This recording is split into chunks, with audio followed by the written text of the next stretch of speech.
व रहमतुल्लाहि व बरकातुहू। जनाब क्या हाल है? सेहत पाक ठीक है? अल्हम्दुलिल्लाह, अल्लाह पाक का शुक्र है, अल्लाह जी का बहुत शुक्र है। जी जनाब सर क्या तारफ है पूरा कुछ रहने हो?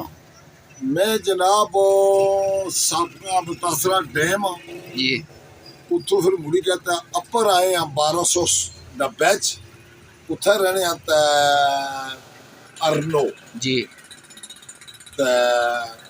उतो फिर जनाब मैं बाल अरसा थे चकसवारी कारोबार किया तो उस तो बाद फिर मैं आ गया स्पेन। जी 32-33 साल उत्थे रहा कॉलोनी कहानी काम करवा रहा। जी अल्लाह ने बड़ी बरकत दी। जी 600 मीटर नीचे जमीन है तो मुड़ी फिर मैं इंग्लैंड मूव होया। जी क्या कुछ मुसलमान कौन सा मेरे पोतरे सन मस्जिद पाले सन तो था मस्जिद को इस तरह मैं चला गया। जी तो जनाब जिंदगी गुजर रही है। जी मैं पैशन ला रहा जनाब स्पेन ना।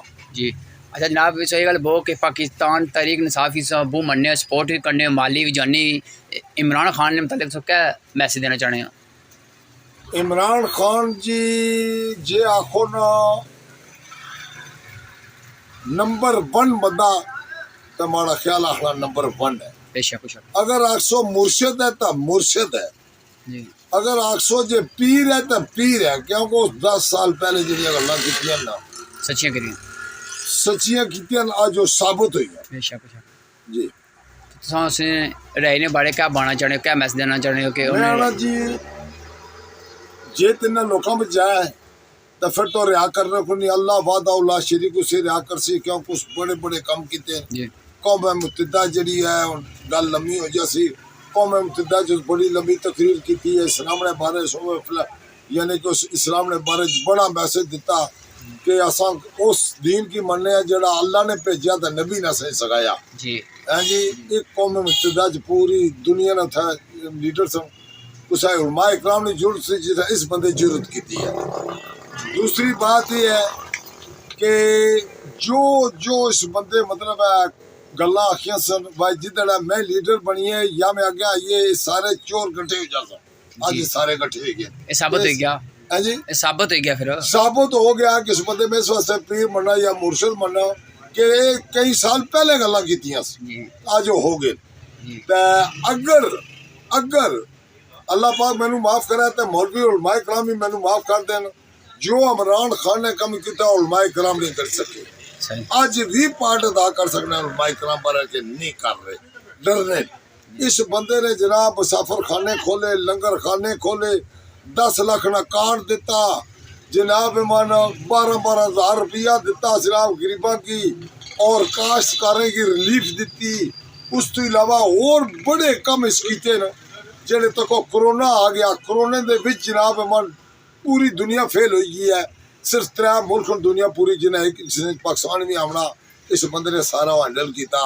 तो इस वास्ते मैं ना यही है जो बंदा बिल्कुल इसी हुकूमत मिलनी चाहिए है इसी वज़ीर आज़म बनना चाहिए। अगर तुसा पाकिस्तान ना मुस्तकबिल अच्छा चाहने हो तो अगर जेड़ी गेम कर रही है फौज पुलिस गवर्नमेंट जो भी है मैं नहीं पता वह कौन कर रहा जेड़ा सी अंदर रखे केस उसने 200 केस बनाया वो सारे उसने खत्म हो गए अदे भी उस के अंदर रखिया क्या को डरने उस बंदे को क्या को सच्चा और अक्का है जी। मैं आखना तुसा की अलिफ दई का आखना मेरी 77 साल उम्र है 17 सालों में कोई औरत नहीं तकी पर्दे वाली जितनी इमरान खान ने औरत पर्देदार है जी। जितनिया औरतां इन्हों ने शो आप अपनी की है वो साड़ी भैन वो साड़ी लीडर वो साड़ी यानी कि खसूसी साड़ी भैन जी वज़ीर आज़म ने यानी कि रोजा बहुत अच्छी है बहुत अच्छी है। उसने तो लीला फिल्ला उसने केस बनाए ने सिर्फ इमरान खान की डाउन करने वास्ते। अल्लाह ताला ने इसे ज़्यादा दी है। अल्लाह पाक देखो मैं अल्लाह पाक जितना ये कमजोर करसन जितना उसी के ज्यादतियां करसन उसका कद बढ़ना पे लगेगा। अगर आज इमरान खान ने मुकाबला करो ये 0 इमरान खान 1000 पॉइंट पर चला गया।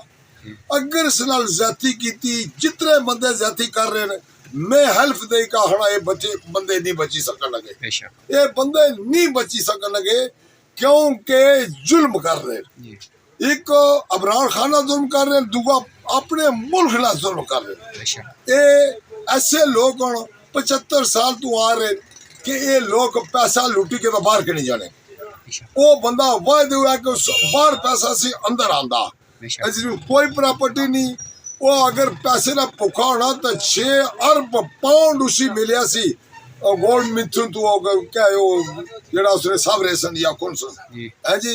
इस बंदे आख्या मैं पैसे नहीं कोई भुख नहीं, इस पाकिस्तान का नाम रोशन किया बिफोर पहले है जी क्रिकेट विच अज भी पूरी दुनिया सी जानी है। International इन्हें level। कौन जाना जिला इसका नाम जना आनंद चोर डाकू बेशक पूरा टब्बर चोर। सही इस वास्ते मैं अर्ज कर रहा आर्मी चीफ और चीफ जस्टिस जरा काजी खोया जाना मुल्क ना उसने का मैं रिक्वेस्ट करना बराए मेहरबानी करके अगर अपनी हकूमत अच्छी करनी है तो इसको रिहा कर दे क्योंकि इस पर कोई केस नहीं। बेशक बड़ी मेहरबानी जनाब हाजी साहब, अल्लाह पाक से खुश रखे, अल्लाह पाक से दे, शुक्रिया। बहुत बहुत शुक्रिया। जज़ाकल्लाह।